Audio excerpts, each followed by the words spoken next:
on a story to do with China's outlook for the economy and what that might mean for American ag exports. And I think you're in a great position to talk about either one, since you're involved with commodities as well as living in Asia, and whatever you right. Well, tell me. I don't know if I'm in a good position to talk about anything, but go ahead. Yes, China. Chinese agriculture was ruined by Mao Zedong, and now now they're trying to put a huge push on to revive it and renew it. They've got a long way to go because he made such a mess of things. But in the meantime, they got 1.3 billion people that they have to feed, and as you know, they import a lot of food. Well, I guess one of the things that our readers are concerned about is there's talk about their economy slowing down, especially given the debacle here in the U.S. where we buy a lot of their products. How do you see that playing out? The Chinese government's been trying to slow the economy for the last 2 or 3 years, and rightly so, because they did have a very, hot economy. Plus, of course, the West is now in recession, and that's going to affect some sectors of the Chinese economy. Yes, there's no question about that. Whether that slows food or agricultural imports perceptibly, I wouldn't think so. Maybe cotton, but other than that, I wouldn't think too much would have too much effect.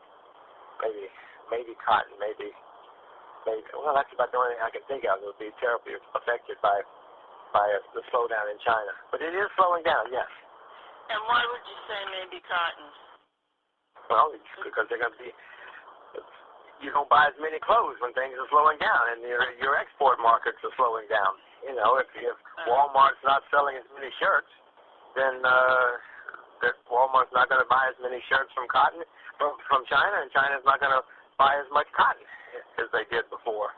Okay. Whereas people still need to eat. You can hold off buying a new pair of jeans, but you can't hold off buying your dinner. Right. Well, you can eat less, but the Chinese are, since their standard of living is increasing, they're probably more likely to be eating more, even in bad times. Okay. I saw on CNBC you commented about the economy recessions being like a forest fire and clearing out the brush. Yes. Now that we've got all these financial institutions crashing here, is it more like a wildfire that's taking down millionaires' houses too, or? Well, whenever you have a forest fire, of course it's wild. It's unbelievable. That's why people panic when there's a forest fire. But they pass. This particular forest fire in America is probably going to be worse since we've had since the Second World War, because the excesses were so bad. But I don't think it's the end of the world.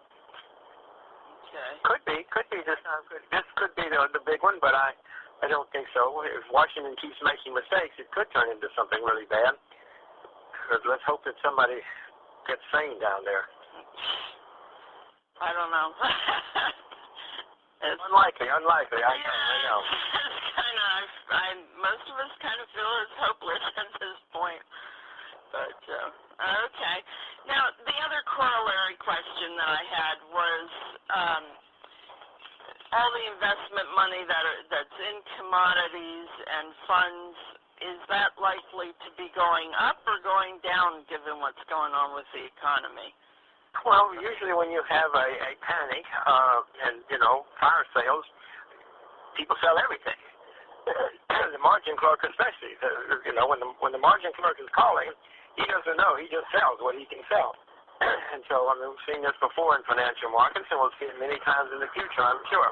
So for a while, you'll probably have more selling of commodities, but once the worst is past, and people start turning around to say, oh, God, what do we do now?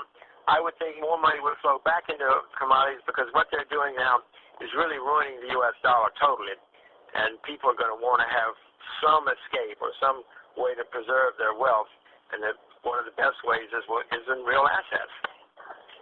You're writing for a good magazine. I promise you, the farmers are going to be the the rich guys in the next decade. Well, they'll be glad to hear that. They've been very happy with. 29-year-olds on. No, I know they have been. All those 29-year-olds on Wall Street are driving Maseratis. Are going to have to turn in their Maseratis, and the cotton farmers are going to be driving Maseratis in the next decade. All those stockbrokers are going to have to learn how to drive tractors if they can get a job. Right. Okay.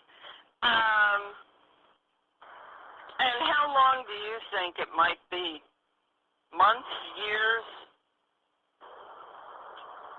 How long? What might be? What you said when things turn around, they'll come back with more purchases and commodities than before they go into stock. I don't think there's going to be too much of a decline in purchase of commodities. Oh, from China. Oh, you're talking about in the market as a whole? Oh, no, that will not be years. That's more likely to be months. Okay. Great. Well, honey, that's all I needed. Thank you very much. Thank Goodbye. you. Take care.